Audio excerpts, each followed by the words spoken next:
I remember going through a phase when I realized I don't pray 5 times a day.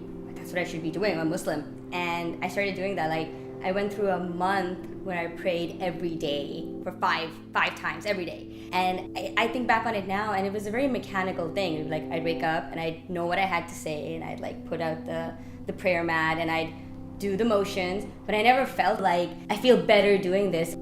I think it was the phase where a lot of my friends, because we had hit puberty and, you know, like our breasts were developing and we were like getting our periods, and all our parents were telling us all these like, oh, now you're a woman, now you need to, you know, you need to protect yourself, and you need to, you know, like you can't behave like this or you can't behave like that. And before that, you don't really hear any of that. I think it's at that age where a lot of Pakistani girls, I grew up in Pakistan, they started hearing all these conflicting messages about like, now you should be ashamed of your sexuality because you're a woman, you know?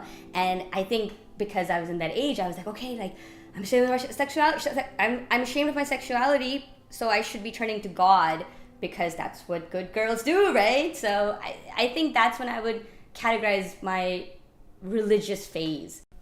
When I was 14, we had a Caucasian female music teacher, and she told us about tampons. Like all the girls, she's like, oh, okay, you know, you can use tampons, because everybody, like a lot of girls were starting to get their period at that time. And the next day, that teacher was like, she was suspended from school because the parents complained that like she had told their daughters about tampons, and that tampons were dangerous and bad because the girl loses her virginity when she inserts a tampon up there. And that this is what happens when you have like, you know, Westerner people come in and corrupt your girls and all that stuff. And that's it. Like, that's sad that was the only way we could learn about these things. I look at the current Ontario sex ed update. They updated the curriculum after like 20 years, and they included information about what happens when girls get their periods, you know, what happens when you have sex and all that stuff. And there's so much outrage from like the Muslim community and from like the Christian community and from basically the conservative community. And to me, it was so shocking because I know what that does. I know what restricting access to information does to a person, what it does to a young girl, and how it confuses you and how it scares you and how it, in some cases, permanently damages you and your relationship with your sexuality. And that can be a very hard thing to get over. How can you have progress if you can't even question it, right? Like, the laws that we have today are very different from the laws that we had in the past. Like, just not even 100 years ago, women couldn't even vote. That was the law. And it's because there were women who questioned it, who stood up to that law, that now we have women who can vote.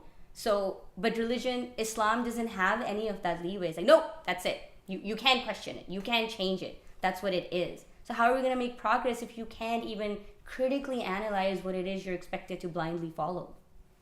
I've been with Sai for 5 years now. We've lived together for 4. And when we met, there's this thing about him instantly where I knew that he was not judging me. That seems like such a simple thing to say, but coming from the relationship that I was in with the Muslim guy I was with, I felt I was always being judged, like, oh, you're eating at this place which is not halal, or you're going out with these people who like dress, the way that I don't like, like I feel like I was always being judged for just being who I was.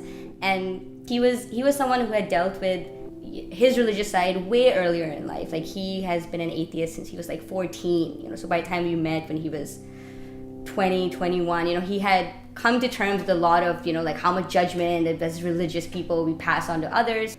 I can't think of anything that I would be uncomfortable talking to him about or telling him what I think or how I feel about anything, because I have shared like my deepest, darkest, secrets and things that I have been ashamed of most of my life. I've told them to him, and he's, and he knows those things about me, and he's accepted me for that. And just that acceptance has been so valuable to me, and it's made me realize how sad it is that we don't accept people for just who they are and just what they've been through.